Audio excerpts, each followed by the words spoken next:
Depois de alguns quilômetros cruzando Rondônia, finalmente chegamos a um dos lugares mais históricos e assustadores da Amazônia brasileira. Logo na entrada, já é impossível não sentir o peso desse lugar. Locomotivas antigas paradas no tempo, trilhos enferrujados e um silêncio que parece guardar milhares de histórias esquecidas. Hoje vou mostrar de perto a lendária estrada de ferro Madeira-Mamoré, conhecida mundialmente como a Ferrovia do Diabo, um lugar onde milhares de trabalhadores perderam a vida tentando vencer a selva. E o mais impressionante é que grande parte dessa história continua abandonada até hoje.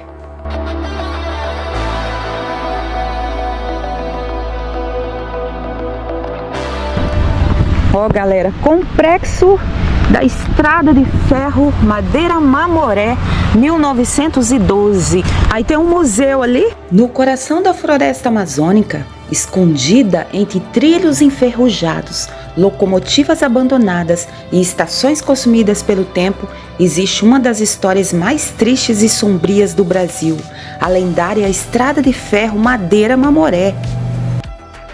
Uma obra gigantesca que nasceu em meio ao sonho da riqueza da borracha, mas que acabou marcada pela dor, pela doença e pela morte.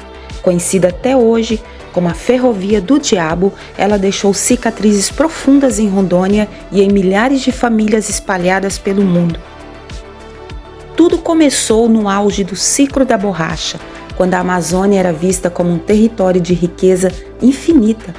O Brasil precisava cumprir um acordo firmado com a Bolívia após o Tratado de Petrópolis, e a solução encontrada foi construir uma ferrovia que ligasse Porto Velho até Guajará-Mirim, contornando as perigosas cachoeiras do Rio Madeira, e o problema era que ninguém estava preparado para enfrentar a força brutal da selva amazônica.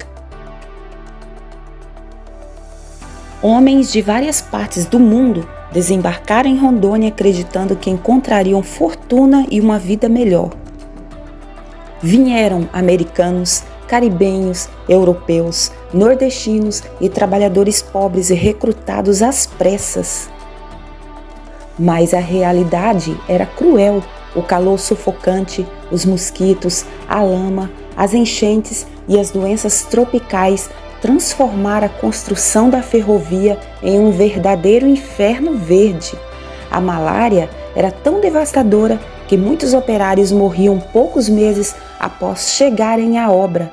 Outros desapareciam dentro da mata sem deixar rastros. Existem relatos de que os cemitérios improvisados surgiam ao lado dos trilhos quase todos os dias. Em alguns trechos, dizem que os trabalhadores enterravam companheiros tão rapidamente que nem havia tempo para identificar os corpos. O número exato de mortos nunca foi totalmente confirmado. Algumas pesquisas falam em cerca de 1.500 mortes registradas oficialmente no Hospital da Candelária.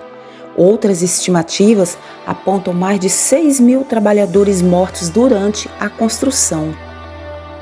Nós chegamos aqui na Vila Murtinho, é uma vila que pertence ao município de Mamoré, de Nova Mamoré, e aqui tem a história de Rondônia, que ela é bem forte, porque tem a construção da estrada de ferro que passou por aqui e ficou alguns resquícios aí que a gente vai mostrar para vocês. Tem igreja também aqui, que essa igreja é bem histórica. A Vila Murtinho, ela foi construída no passado para dar assistência a uma outra vila, a Cachoeira Esperança, do outro lado do rio, para transportar os produtos bolivianos para o lado brasileiro e a partir daí ser transportado pela estrada de ferro Madeira-Mamoré até o Oceano Atlântico. Porém, o que a gente vê hoje é esse abandono total, dessa vila que é parte da história de Rondônia, onde foi muito importante no passado. Essa é a caixa d'água da estação ferroviária aqui de Vila Murtinho. Ela tinha capacidade mais ou menos para uns 42.000 litros de água, que abastecia a estação e a vila aqui.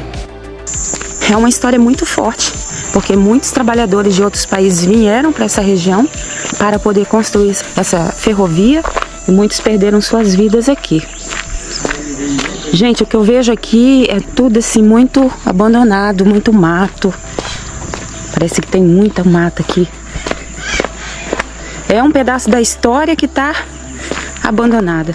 Nós chegamos aqui em Guajará-Mirim, na estrada de ferro Madeira Mamoré, e vamos ver ali o Museu de Guajará-Mirim, galera. E ali tá o Rio Mamoré. O Rio Mamoré. Aqui está os vagões ali da Maria Fumaça. Aqui, gente, eu tenho um pedaço de uma locomotiva. Eu só não sei que parte é essa aqui, não sei se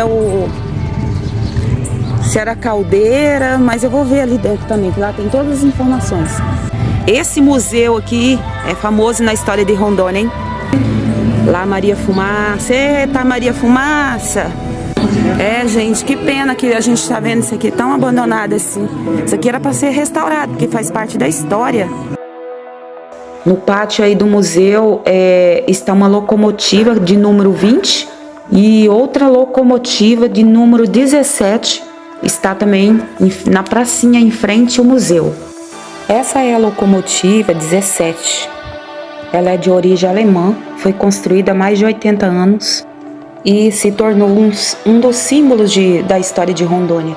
A outra locomotiva, essa aqui, ela é a 20, de origem americana. Ela foi restaurada em 2014 junto com a de 17, depois de uma enchente que houve aqui na cidade. Ela foi construída no ano de 1909. Então, ambas as locomotivas fizeram parte da história Madeira Mamoré. Está aí agora no museu como um acervo para admiração dos turistas que passam pelo local todos os dias. Eu marquei a Estrada da Candelária para vocês verem aqui, passar os trilhos, ok? Aí, gente, a gente vê aqui umas casas aqui na beira aqui da estrada. Um córregozinho ali, ó. Ui, essa ponte tá meio esculhambadinha, ó. É um córregozinho ali. Gente, ó, o trilho passava aqui debaixo, ó. Ó os trilhos aí debaixo dessa ponte. Estamos chegando aqui na entrada do Cemitério da Candelária. Uma parte da história de Rondônia. Gente, olha como tá abandonado.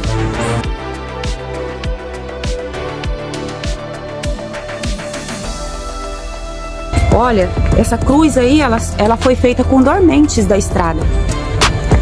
A história diz que para cada dormente, seriam vários homens mortos no final do dia, que eram recolhidos pelos coveiros que passavam aqui. Aqui é o cemitério das locomotivas. Foram abandonadas aqui. A maioria foram abandonadas aqui, olha. Já podemos ver uma aqui no meio do mato. Olha a situação. Enquanto isso, a floresta parecia lutar contra a presença humana.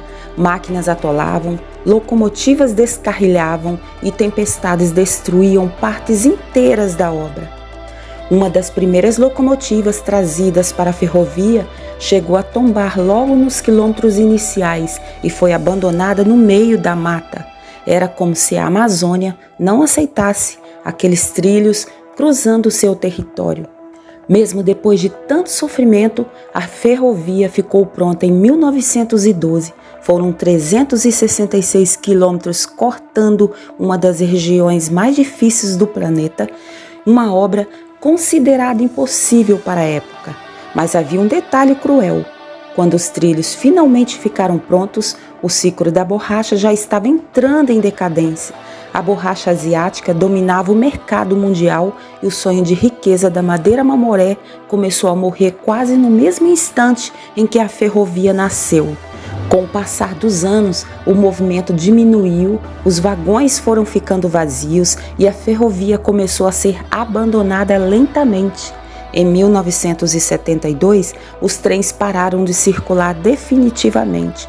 O que restou foi um enorme cemitério ferroviário espalhado pela floresta amazônica.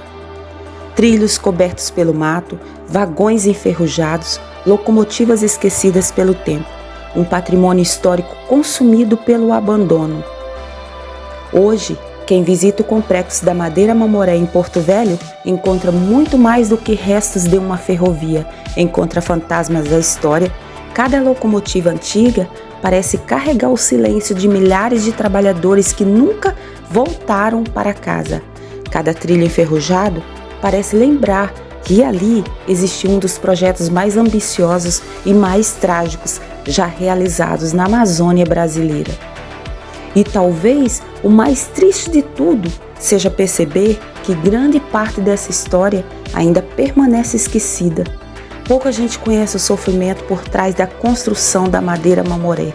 Pouca gente sabe que Rondônia nasceu em volta desses trilhos. Enquanto o tempo passa, a floresta continua engolindo lentamente aquilo que um dia foi chamado de a maior saga ferroviária do mundo.